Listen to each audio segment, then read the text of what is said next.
Continuando aqui na página 130, as esculturas, como nós já havíamos conversado, elas são integradas à arquitetura. Então elas são feitas à parte e depois são posicionadas na fachada da igreja. Aqui a gente tem uma foto melhor, tá vendo? Não sei se vocês conseguem perceber, ó.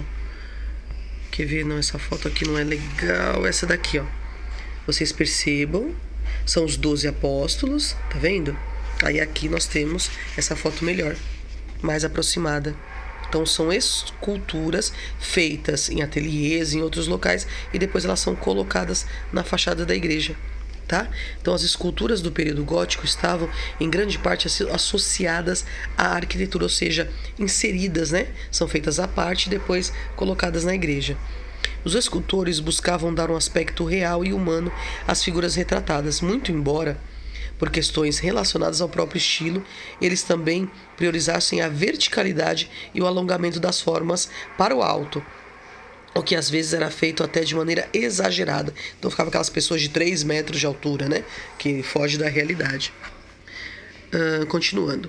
Além das esculturas, um elemento que se destaca na arquitetura gótica são as torres pontiagudas, com suas formas alongadas que parecem querer atingir as nuvens. Então, mais uma vez, deixar as igrejas mais altas, mais pontudas, né? Com esse objetivo de alcançar os céus.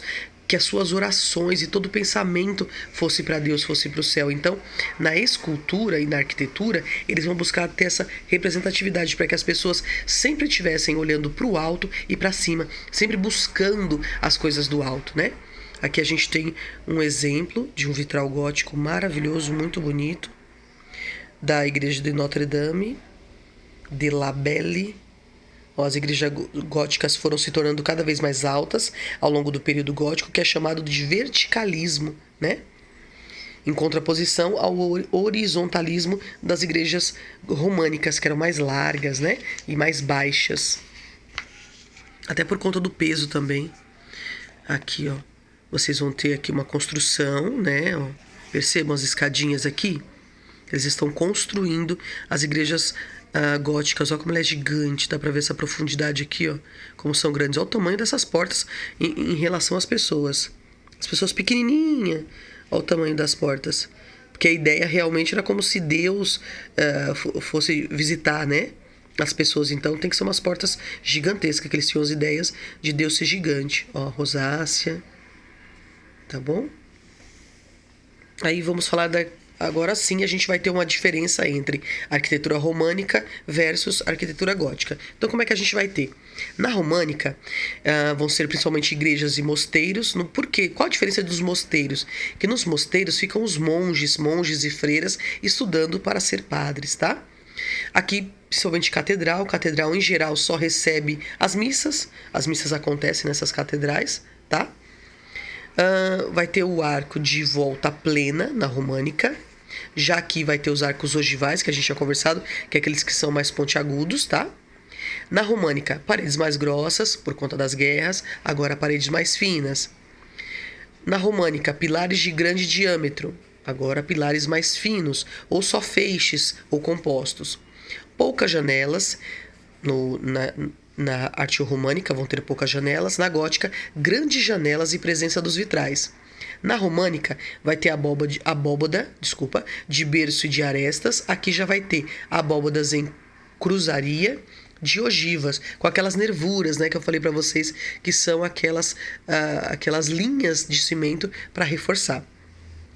Na românica, o objetivo era a proteção, por isso chamadas Fortaleza de Deus. A gótica, o objetivo era proporcionar uma experiência mística por meio da iluminação e da verticalidade dos templos.